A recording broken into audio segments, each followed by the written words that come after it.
Masih bersama Direktur Eksekutif The Yudhoyono Institute, Mas Agus Harimurti Yudhoyono. Mas Agus, jadi banyak orang-orang yang di sini tuh menganggap tuh nggak bisa move on begitu, karena mungkin mereka menganggap pidato politik pertama dari gubernur itu tidak sensitif begitu.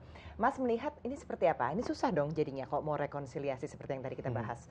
Iya, tentunya kita harus punya kebesaran jiwa untuk menata hati dan juga mengedepankan hati nurani dan juga akal sehat. Artinya, jika kita ingin move on dari situasi yang sudah kita lalui bersama, kita tahu tidak serba mudah. Saya sendiri yang berkecimpung secara langsung dalam kompetisi yang begitu sengit ketika itu, tentu memerlukan waktu untuk bisa segera melupakan apa yang telah lalu, dalam arti jangan terlalu terbawa kemudian perbedaan, gesekan, polemik dan lain sebagainya. Karena kita harus kembali bersatu, harus rukun. Karena kita butuhkan situasi yang kondusif untuk bisa membangun Jakarta bersama-sama. Tentu saya selalu memiliki prinsip bahwa ketika menang jangan terbang, ketika kalah jangan patah.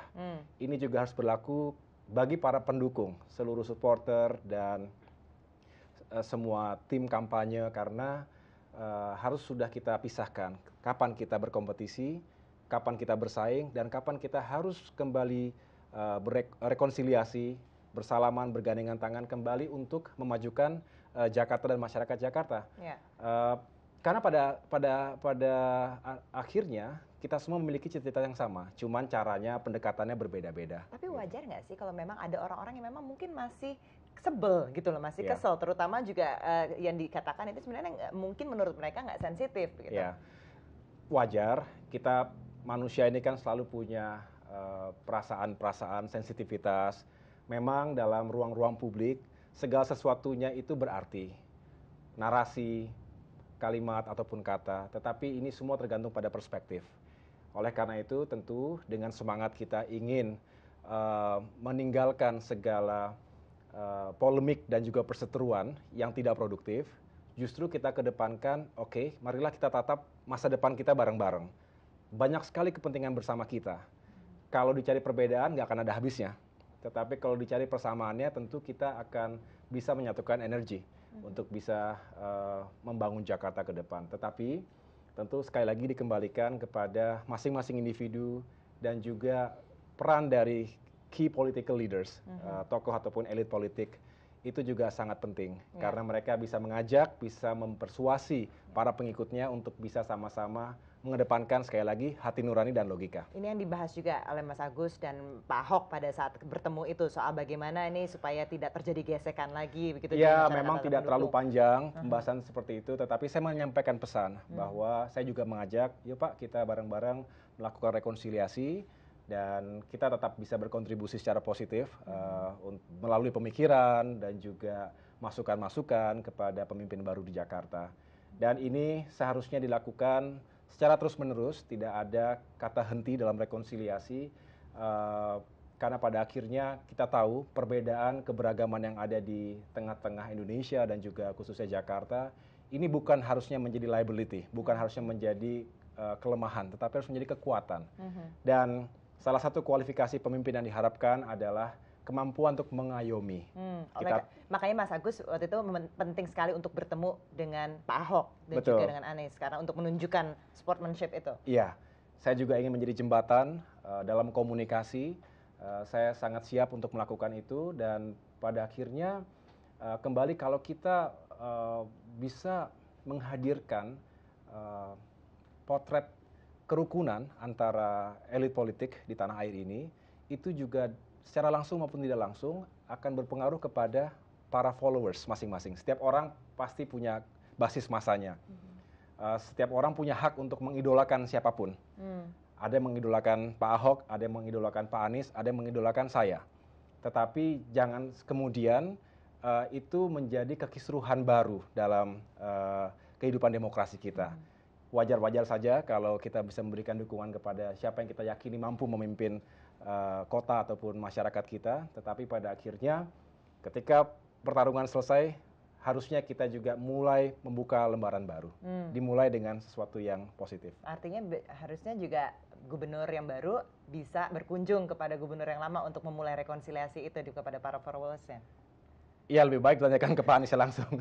Tetapi saya yakin semua punya pandangan yang baik ya, dalam arti kami bertiga itu kan berkompetisi tetapi sebetulnya punya cita-cita yang sama sekali lagi. Dan yang penting sekarang bagaimana kita fokus pada apa yang kita hadapi hari ini. Kita berikan kesempatan ke Pak Anies dan Pak Sandi untuk memimpin Jakarta.